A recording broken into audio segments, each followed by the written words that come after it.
2013년 12월 16일 월요일 아침, 인천외곽 산업단지는 평소와 다름없이 분주했습니다. 수십 개의 중소기업이 밀집한 이곳에서 정유아 씨의 조경 설계 회사는 나름의 입지를 다져가고 있었습니다. 이야기를 시작하기 전에 잠깐만요. 구독과 좋아요는 잊혀진 이름을 기억하게 하는 작은 불빛이 됩니다. 이야기가 끝난 후 사건에 대한 여러분들의 생각을 댓글로 남겨주세요. 사라진 진실을 조용히 기록하는 곳. 그날 남겨진 기록입니다. 정유아 대표 41세. 그녀는 10년 전 작은 사무실 하나로 시작해 이제는 직원 15명을 거느린 회사의 수장이 되었습니다. 조경 설계업계에서 여성 CEO는 흔치 않았고 그만큼 그녀는 남들보다 더 많은 노력을 기울여야 했습니다. 그날 아침 8시 30분 정유아 대표는 평소보다 일찍 집을 나섰습니다. 집안일을 도와주던 이모에게는 대전에 중요한 계약 미팅이 있다고 말했습니다. 성사되면 회사 매출의 30%를 차지할 큰 건이었습니다. 그녀가 입고 나간 옷은 감색 정장이었고 늘 들고 다니던 검은색 서류 가방을 들고 있었습니다. 아파트 지하주차장 CCTV에는 8시 42분 그녀가 자신의 흰색 차량을 운전해 나가는 모습이 찍혔습니다. 그것이 주변 사람들이 본 마지막 모습이었습니다. 처음 이틀은 아무도 이상함을 느끼지 못했습니다. 정유아 대표는 원래 출장이 잦은 사람이었습니다. 서울, 대전, 광주, 전국 각지의 관공서와 기업을 돌아다니며 프로젝트를 따내는 것이 그녀의 일상이었습니다. 때로는 현장 답사를 위해 산속이나 외진 곳으로 가는 일도 많았습니다. 휴대전화가 연결되지 않는 것도 처음은 아니었습니다. 중요한 프레젠테이션을 앞두고는 종종 전화를 꺼두곤 했습니다. 집중이 필요해라며 하루 이틀 연락을 끊는 일도 있었습니다.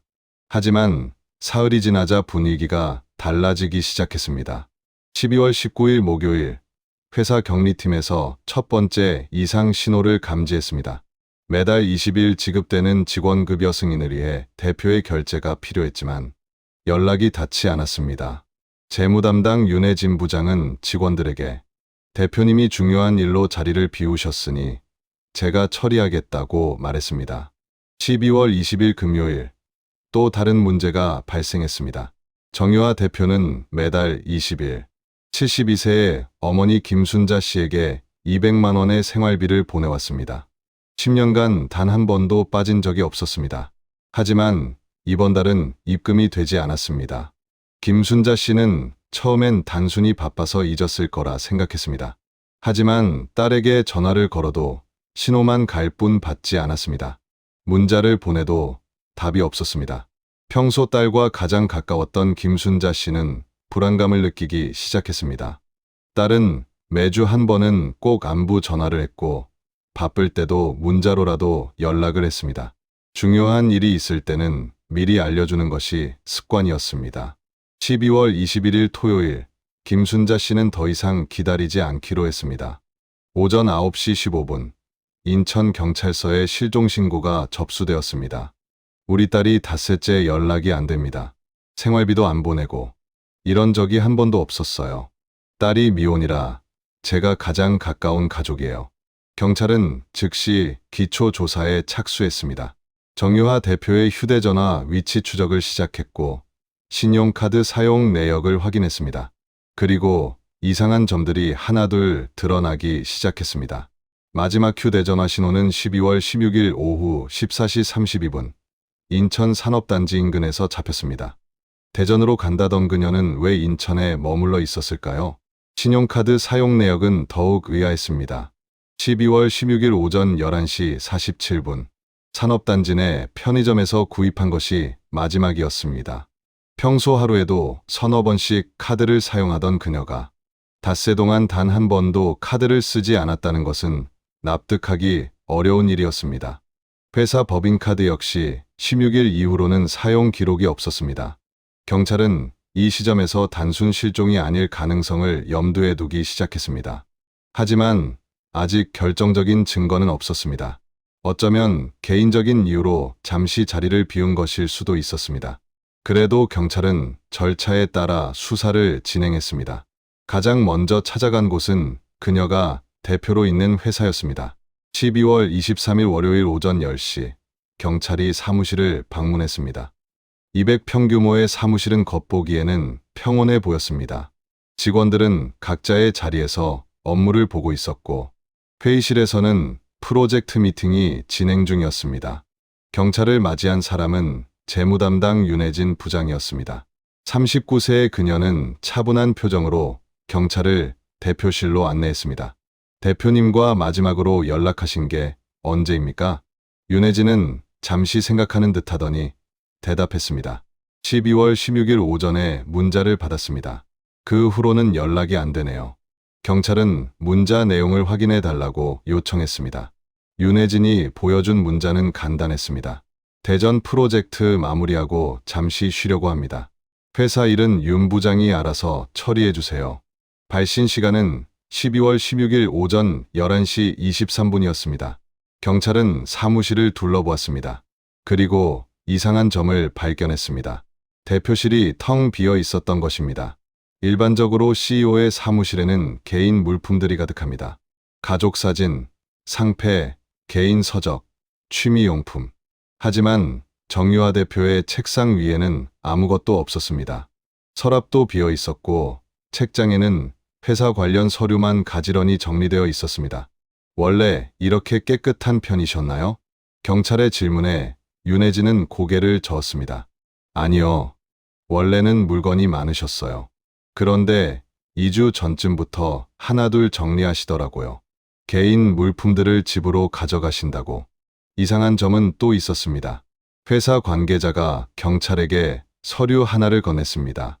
어제 이걸 발견했습니다. 대표님 책상 서랍에 있었어요.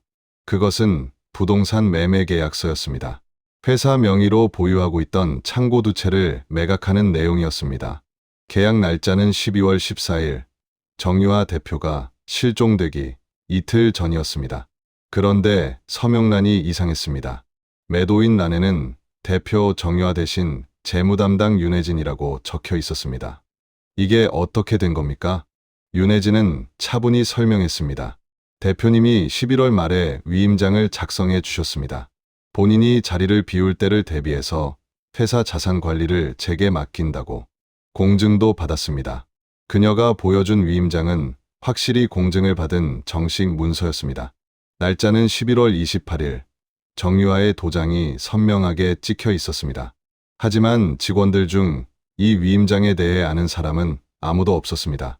회사의 중요한 결정인데도 공지조차 되지 않았던 것입니다. 경찰은 회사 재무 상태를 확인해 보기로 했습니다. 그리고 더욱 충격적인 사실이 드러났습니다.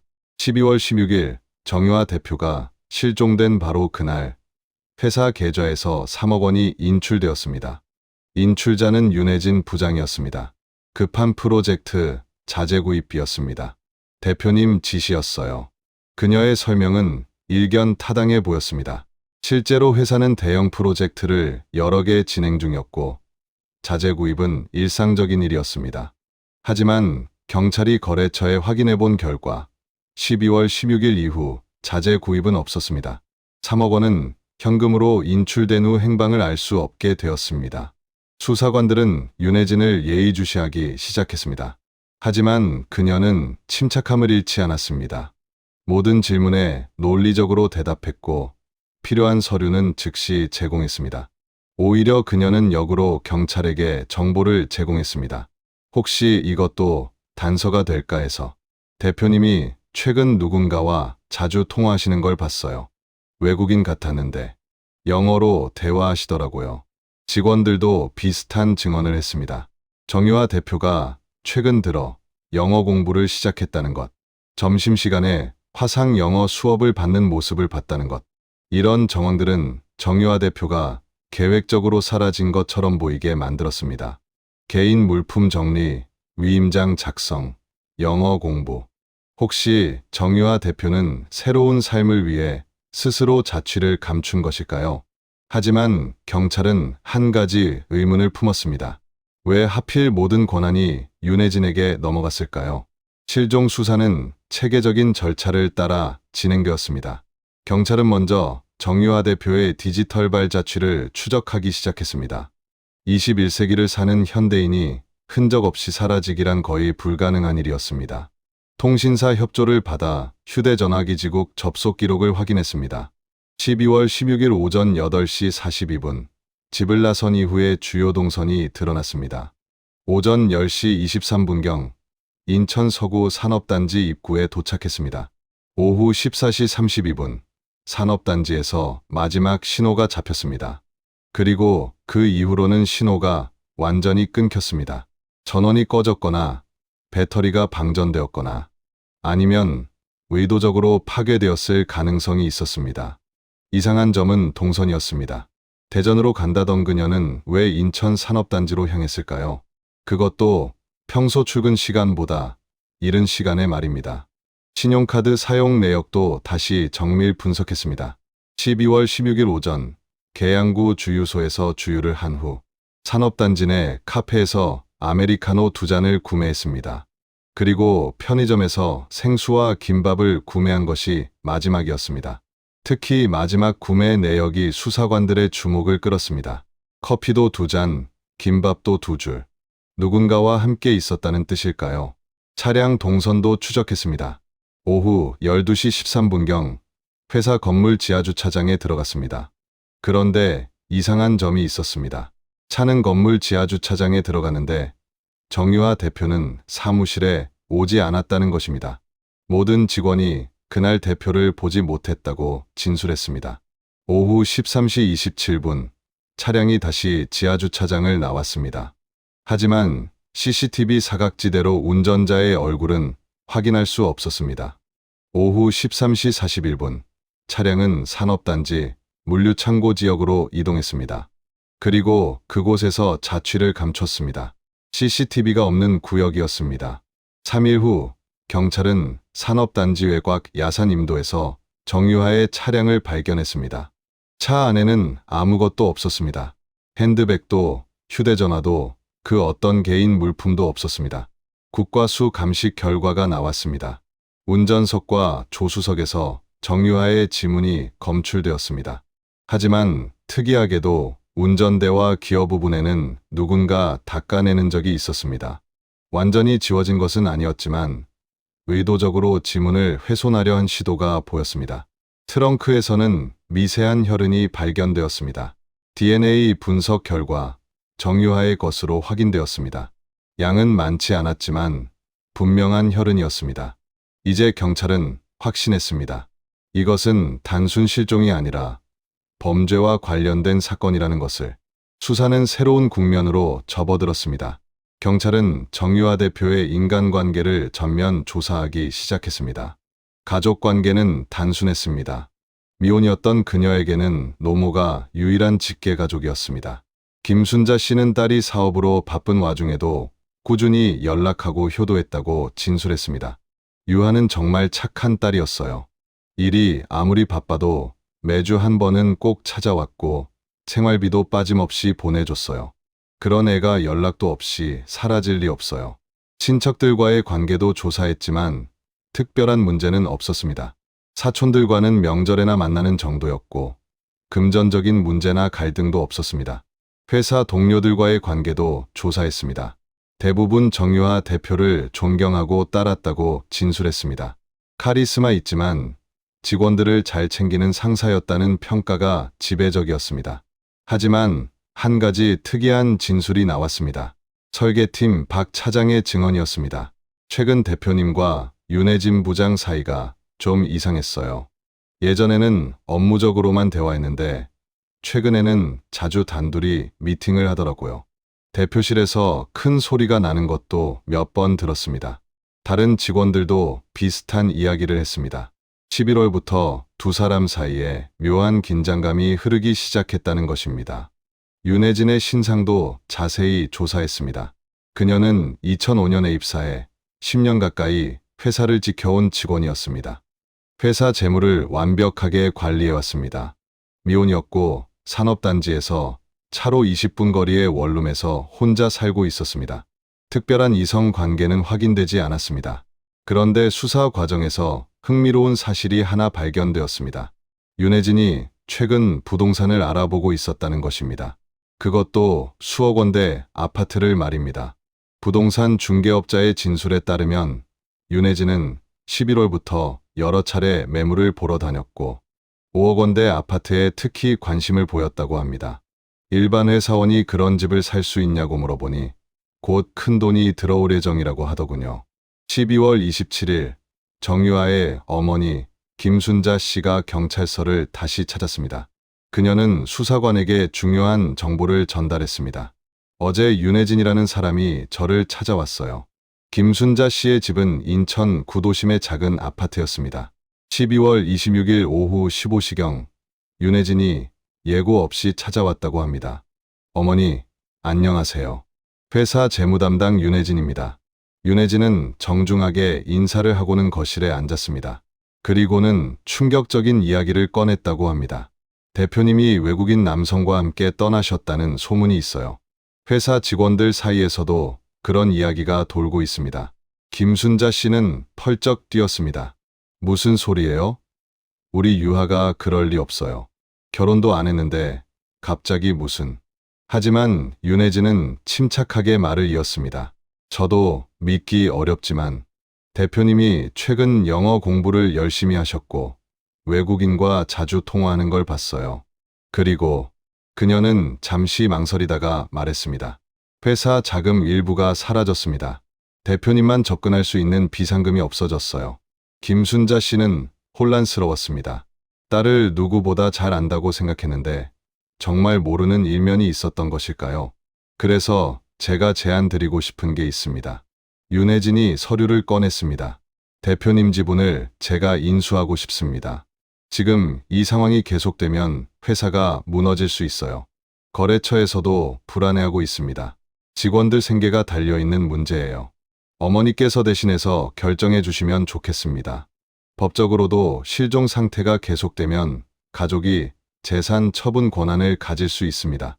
김순자 씨는 단호하게 거절했습니다. 안 됩니다. 유아가 곧 돌아올 거예요. 윤혜진은 아쉬운 표정을 지으며 일어났습니다. 생각할 시간을 드릴게요.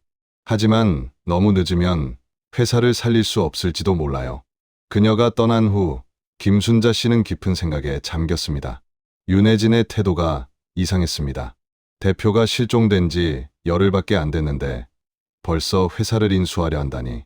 그리고 외국인 남성 이야기도 너무 구체적이면서도 막연했습니다. 김순자 씨는 직감적으로 뭔가 잘못되었다는 것을 느꼈습니다. 그리고 결심했습니다. 이 이야기를 경찰에 알려야겠다고. 경찰은 즉시 윤혜진을 참고인 자격으로 소환했습니다. 정유아 대표, 가족을 찾아간 이유가 무엇입니까? 윤혜진은 담담하게 대답했습니다. 회사를 살리기 위해서였습니다.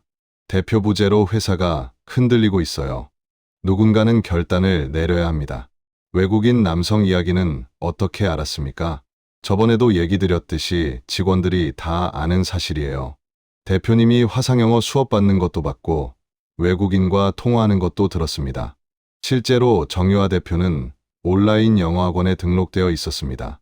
11월부터 주 3회 화상 수업을 받았다는 기록이 있었습니다. 강사는 미국인 남성 마이클이었습니다. 경찰은 영어학원을 통해 그와 연락을 취했습니다.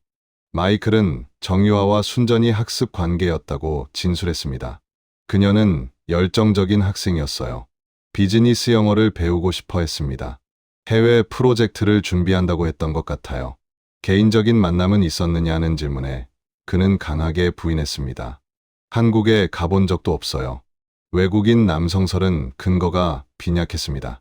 그렇다면 윤혜진은 왜 이런 이야기를 퍼뜨리는 것일까요? 수사관들은 다시 회사로 향했습니다. 이번에는 다른 직원들을 개별적으로 면담했습니다. 그 과정에서 새로운 인물이 수면 위로 떠올랐습니다. 바로 서준호라는 남자였습니다. 서준호, 42세. 그는 직원은 아니었지만 회사와 깊은 관련이 있는 인물이었습니다. 산업단지에 있는 물류창고 관리인으로 조경 자재를 보관하는 창고를 관리하고 있었습니다. 직원들의 진술에 따르면 서준호는 일주일에 두세 번 회사를 방문했습니다. 자재 입출고 관련 서류를 가져오거나 창고 관리비를 정산하러 오는 것이 명목이었습니다. 서준호 씨요? 좀 특이한 사람이에요. 경리팀 김대리의 증언이었습니다. 창고 관리인 치고는 회사에 너무 자주 와요. 그것도 꼭 윤 부장님 있을 때만 오더라고요. 다른 직원의 증언도 있었습니다. 한 번은 서준호 씨가 윤 부장님과 조용히 대화하는 걸 봤어요. 회사 일 이야기는 아닌 것 같았는데 뭔가 사적인 대화 같았어요. 경찰은 서준호의 신상을 조사했습니다. 그는 원래 건설회사 현장 소장이었다가 5년 전부터 창고 관리 일을 하고 있었습니다. 이혼한 상태였고 산업단지 인근 원룸촌에서 혼자 살고 있었습니다. 그리고 흥미로운 사실이 발견되었습니다. 서준호와 윤혜진의 통화 기록이 비정상적으로 많았던 것입니다. 업무 시간 외에도 밤늦은 시간, 주말에도 자주 통화를 했습니다. 12월 28일 오전, 경찰은 서준호를 참고인으로 소환했습니다. 윤혜진 씨와는 어떤 관계입니까? 서준호는 잠시 머뭇거렸습니다.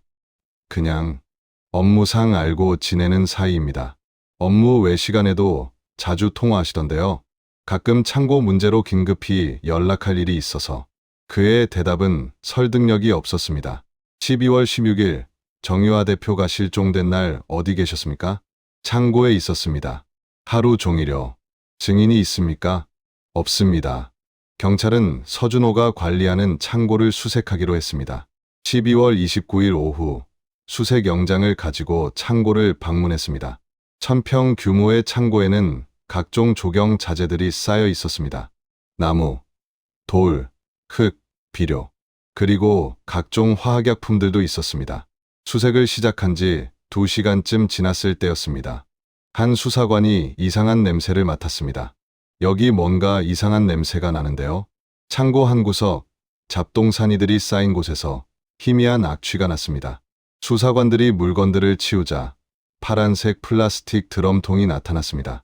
200리터짜리 화학약품 보관용 드럼통이었습니다.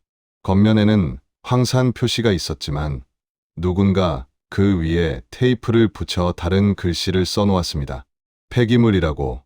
수사관들은 조심스럽게 드럼통 뚜껑을 열었습니다. 강한 화학약품 냄새와 함께 끔찍한 광경이 드러났습니다. 형체를 알아보기 어려울 정도로 심하게 훼손된 시신의 일부가 들어있었던 것입니다. 현장은 즉시 봉쇄되었고 국과수 팀이 출동했습니다. 드럼통 내용물을 조심스럽게 수거하여 정밀 분석에 들어갔습니다. 이틀 후 충격적인 결과가 나왔습니다. DNA 분석 결과 시신은 정유아 대표로 확인되었습니다. 사인은 정확히 알 수 없었습니다. 시신 손상이 너무 심해서 외상 여부를 판단하기 어려웠습니다. 다만 황산에 의한 사후 손상은 명백했습니다. 창고에서는 추가 증거들이 발견되었습니다. 바닥에 혈흔을 세척한 흔적, 불에 탄 옷가지 조각, 그리고 정유아의 것으로 보이는 귀걸이 하나. 치밀하게 준비한 것처럼 보였지만 정작 현장 정리는 허술했습니다. 패닉 상태에서 급하게 처리한 흔적이 역력했습니다. 이제 사건은 실종 사건에서 살인 사건으로 전환되었습니다.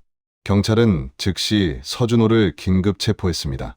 그리고 윤혜진도 중요 참고인에서 피의자 신분으로 전환되어 체포되었습니다. 두 사람은 처음에는 완강히 부인했습니다. 저는 모르는 일이에요. 왜 거기에 시신이 있는지. 서준호의 변명이었습니다. 저는 정말 아무것도 몰랐어요. 서준호가 단독으로 한 일일 거예요. 윤혜진의 주장이었습니다. 하지만 증거는 계속 쏟아져 나왔습니다. 서준호의 차량에서 정유아의 혈흔이 발견되었습니다. 윤혜진의 원룸에서는 정유아의 핸드백과 휴대전화가 발견되었습니다. 그리고 결정적으로 황산 구매 기록이 확인되었습니다. 11월 30일 회사 명의로 공업용 황산이 구매되었습니다. 구매 목적은 배관 세정용이었고 결제자는 윤혜진이었습니다. 조경회사가 시설관리 명목으로 황산을 구매하는 것 자체는 불가능한 일은 아니었습니다. 하지만 시기가 너무 절묘했습니다. 2014년 1월 2일 새해가 시작되었지만 수사팀에게 휴일은 없었습니다. 인천지방검찰청 강력부는 서준호와 윤혜진을 살인 혐의로 구속 기소했습니다. 수사 과정에서 두 사람의 관계가 명확해지기 시작했습니다. 통신사 기록을 정밀 분석한 결과 두 사람은 2012년부터 연락을 주고받았습니다. 처음에는 한 달에 몇 통 정도였지만 2013년 들어서는 하루에도 수십 통씩 문자와 통화를 나눴습니다. 특히 주목할 만한 것은 만남 장소였습니다. 두 사람의 휴대전화 위치 추적 결과 매주 목요일 저녁 같은 모텔에서 만났다는 사실이 확인되었습니다. 모텔 CCTV에도 두 사람이 함께 들어가는 모습이 찍혀 있었습니다. 직원들을 재신문하자 새로운 증언들이 나왔습니다. 이제 생각해보니 윤 부장님이 목요일마다 일찍 퇴근했어요. 개인 사정이 있다고 설계팀 이대리의 증언이었습니다. 서준호 씨가 목요일마다 깨끗하게 차려입고 왔던 게 기억나요. 평소엔 작업복인데 그날만 정장을. 경리팀 최 사원의 진술이었습니다. 두 사람이 단순한 업무 관계가 아니었다는 것은 명백했습니다. 그렇다면 정유하 대표를 살해한 동기는 무엇이었을까요? 수사팀은 회사 재무 기록을 더 깊이 파고들었습니다. 그 과정에서 충격적인 사실이 드러났습니다. 2013년 6월부터 11월까지 회사 자금 중 총 8억 원이 부정하게 빠져나가는 적이 발견된 것입니다. 가공의 거래처를 만들어 자금을 빼돌린 수법이었습니다. 그리고 그 돈은 모두 윤혜진이 관리하는 차명 계좌로 흘러들어갔습니다. 더 놀라운 것은 정유하 대표가 이 사실을 알고 있었다는 증거가 발견된 것입니다. 대표실 컴퓨터에서 복구된 이메일 중에 이런 내용이 있었습니다. 윤 부장, 장부를 다시 확인해봤습니다. 설명이 필요할 것 같네요. 월요일 아침 제 사무실로 오세요. 이 메일은 12월 13일에 작성되었지만 발송되지 않은 임시 저장 상태였습니다. 아마도 직접 대면해서 이야기하려고 했던 것 같았습니다. 윤혜진의 컴퓨터에서는 또 다른 문서가 발견되었습니다. 사업 계획이라는 제목의 문서였습니다. 작성일자는 10월 15일이었습니다. 문서에는 새로운 회사 설립 계획이 담겨 있었습니다. 1단계 자금 확보 및 거래처 확보, 2단계 핵심 인력 영입, 3단계 대표 지분 정리, 퇴사 유도 등 검토. 직접적인 살해 계획은 없었지만 정유하 대표를 회사에서 몰아내리도는 분명해 보였습니다. 12월 16일, 운명의 그날 정유하 대표는 왜 산업단지로 왔을까요? 서준호의 휴대전화에서 결정적인 단서가 발견되었습니다. 12월 15일 밤 발송된 문자 메시지였습니다. 대표님, 창고에 문제가 생겼습니다. 자재가 도난당한 것 같은데 직접 확인하셔야 할 것 같습니다. 내일 오전 11시에 창고로 와주세요. 발신자는 서준호였지만 문체와 말투는 평소 그의 것과 달랐습니다. 아마도 윤혜진이 작성한 문자를 서준호 휴대전화로 보낸 것으로 추정되었습니다. 정유하 대표는 의심 없이 창고로 향했을 것입니다. 회사 자산인 자재에 문제가 생겼다니 대표로서 확인하지 않을 수 없었을 테니까요. 1월 5일, 서준호가 먼저 입을 열었습니다. 변호사와 상담 후 그는 자백하기 시작했습니다. 윤혜진과 사귀는 사이였습니다. 그녀가 모든 걸 계획했어요.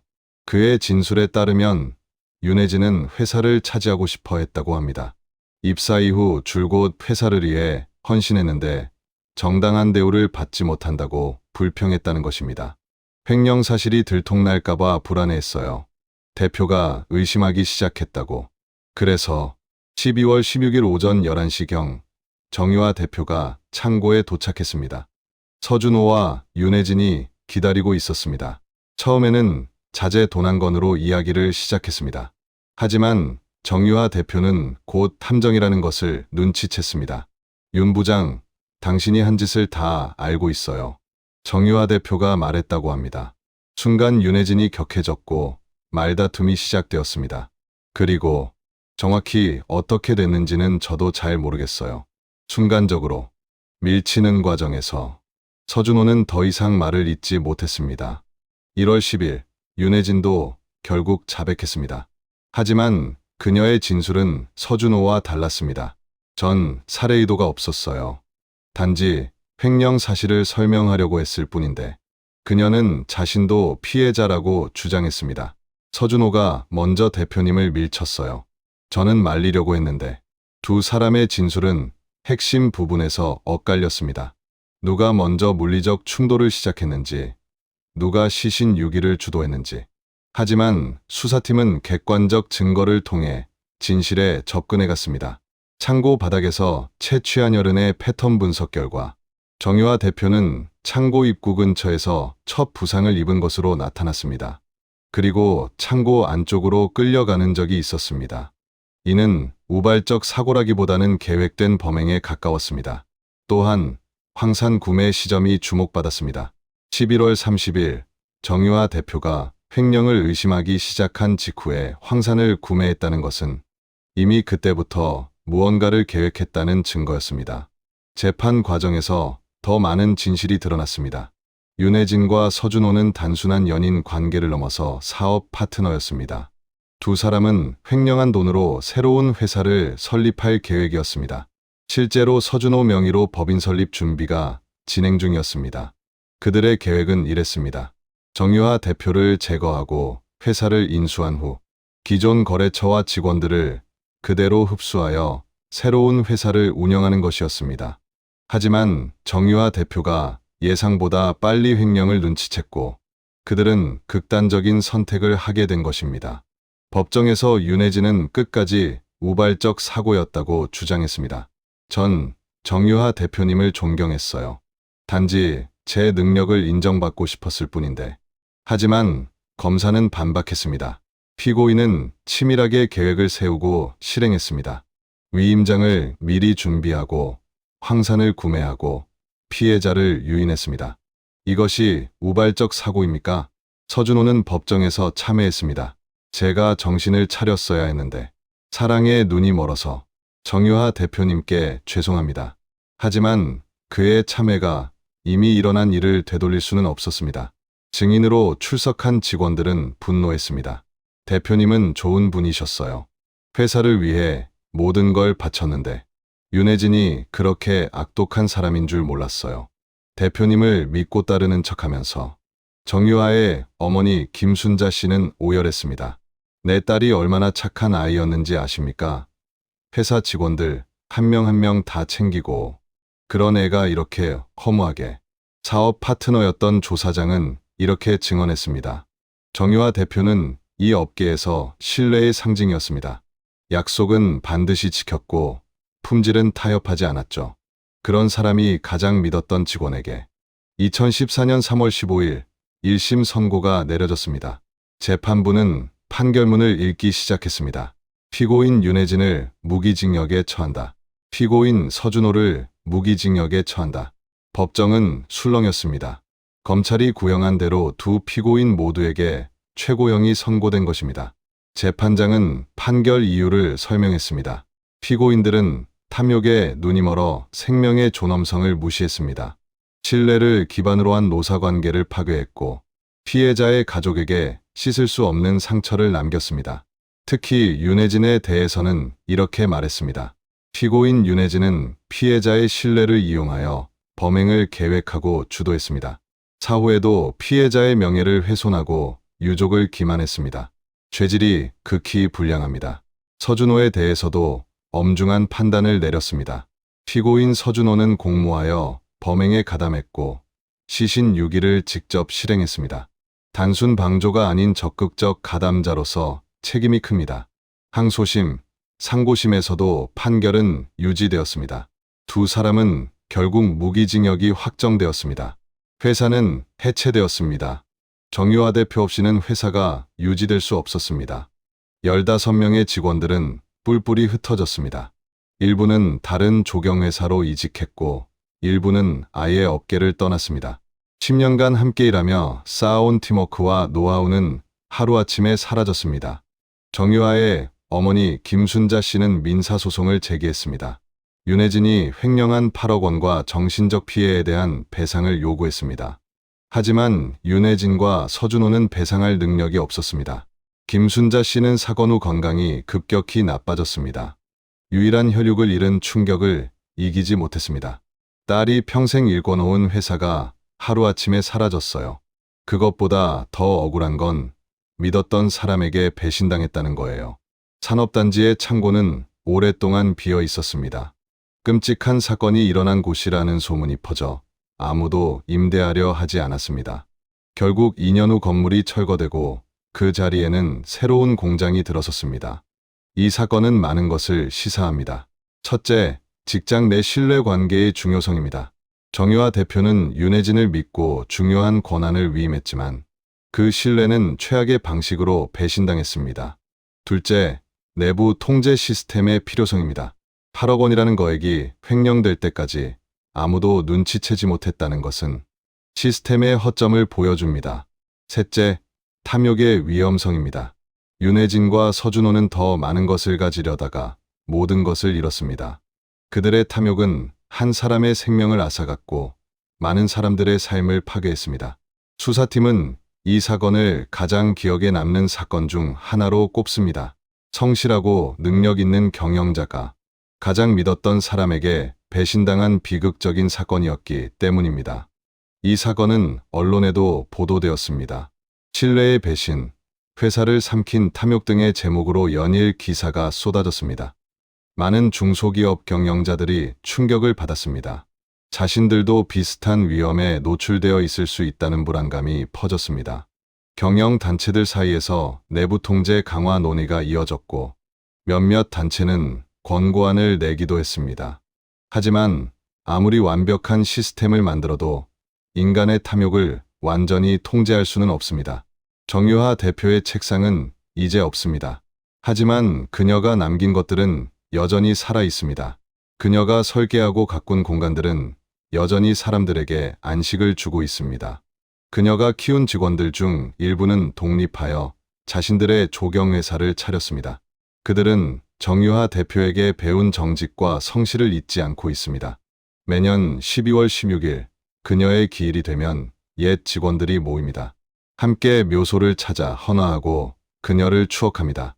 대표님이 계셨다면 우리 회사는 지금쯤 업계 최고가 되었을 거예요. 누군가 말하면 모두가 고개를 끄덕입니다. 신뢰가 배신으로 바뀌는 순간, 탐욕이 모든 것을 삼키는 과정. 어쩌면 지금 이 순간에도 어디선가 비슷한 일이 일어나고 있을지 모릅니다. 사람의 마음속에 생기는 작은 균열은 언제부터인가 방향을 잃고 비극으로 흘러가기 시작합니다. 그리고 우리가 진실을 알게 되는 순간은 대개 이미 너무 늦은 뒤입니다. 이 이야기는 실제 사건에서 영감을 받아 재구성한 창작 콘텐츠입니다.